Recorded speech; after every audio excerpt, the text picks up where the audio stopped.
Well, hello, everyone, and thank you for joining me. I'm Jill Bloom, Group Publisher of Walls and Ceilings, and welcome to a special episode of If Walls Could Talk.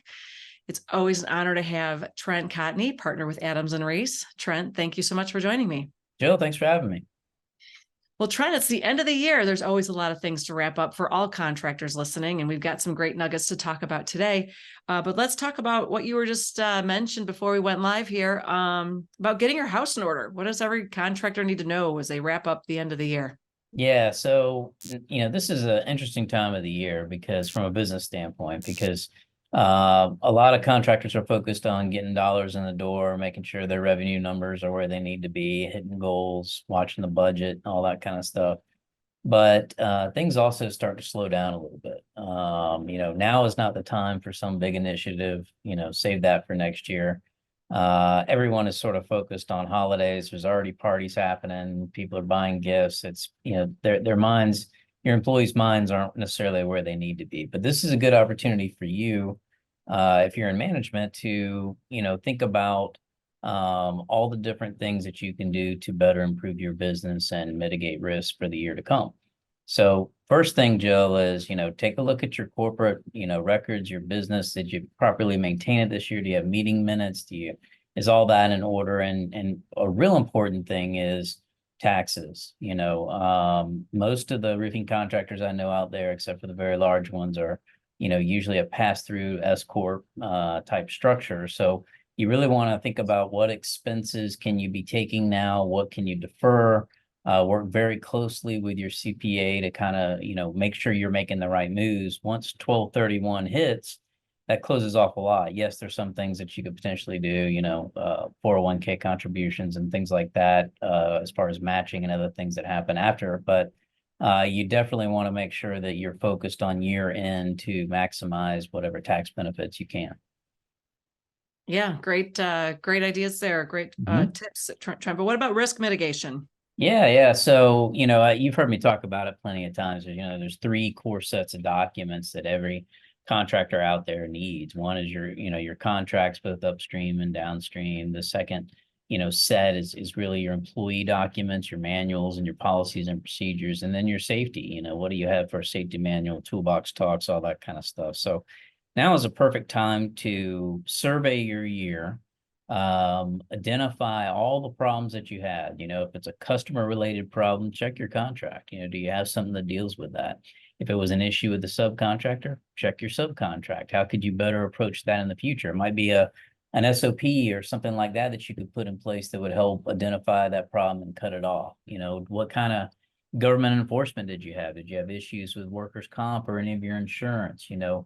Take this opportunity to talk to your vendors, your insurance agent, your accountant, your lawyer, to really figure out, what can I do better next year so that I have more money at the end of the year.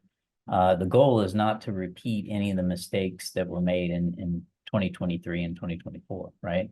And look, mistakes aren't necessarily a bad thing if you learn from them. I mean, that's how we learn in business, is sometimes you just have to make a mistake to understand how to fix it. But you should only make that mistake once, right? Let's hope so, right?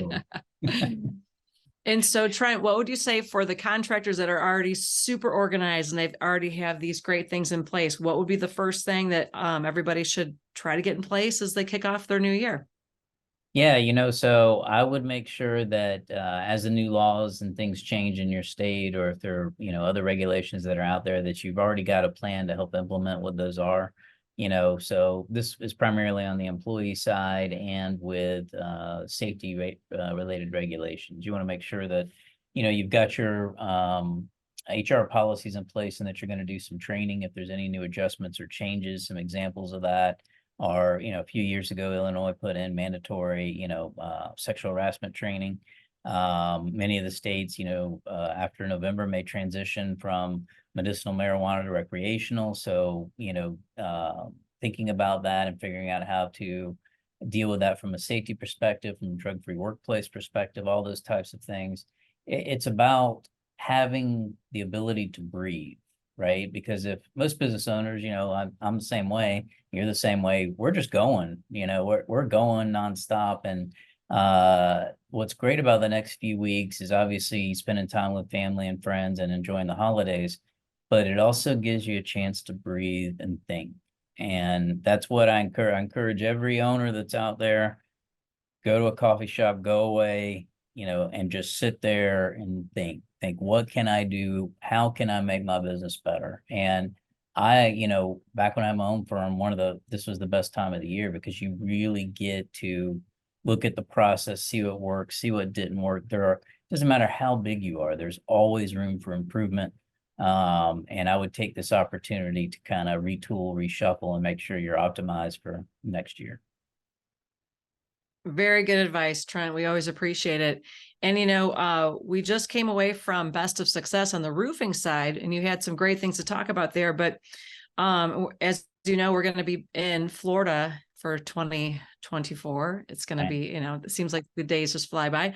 But tell me, what did you hear from the contractors that attended, and why should they consider attending next year?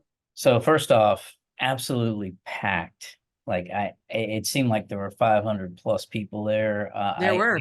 I never remember it being that big before. It was just amazing how many and key people too. I mean, these were the who's who of the roofing industry was there. The seminars were absolutely fantastic. Everything was spot on.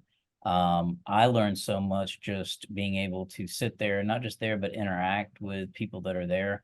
One of the themes that really stuck with me and it resonated is the authenticity of Best of Success. It is truly an authentic experience. You go there and there's no one's got a mask on. Everyone is there to learn. There's no politics. There's no nothing. You're just there to figure out how to run your business better. And I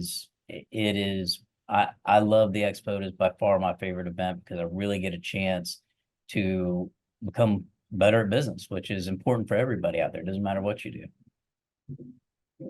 Well, hopefully everyone listening will be able to hear that and know that they need to sign up for next year. Definitely. Yeah. We're proud of what we've built, and thank you for those wonderful compliments as well, Trent.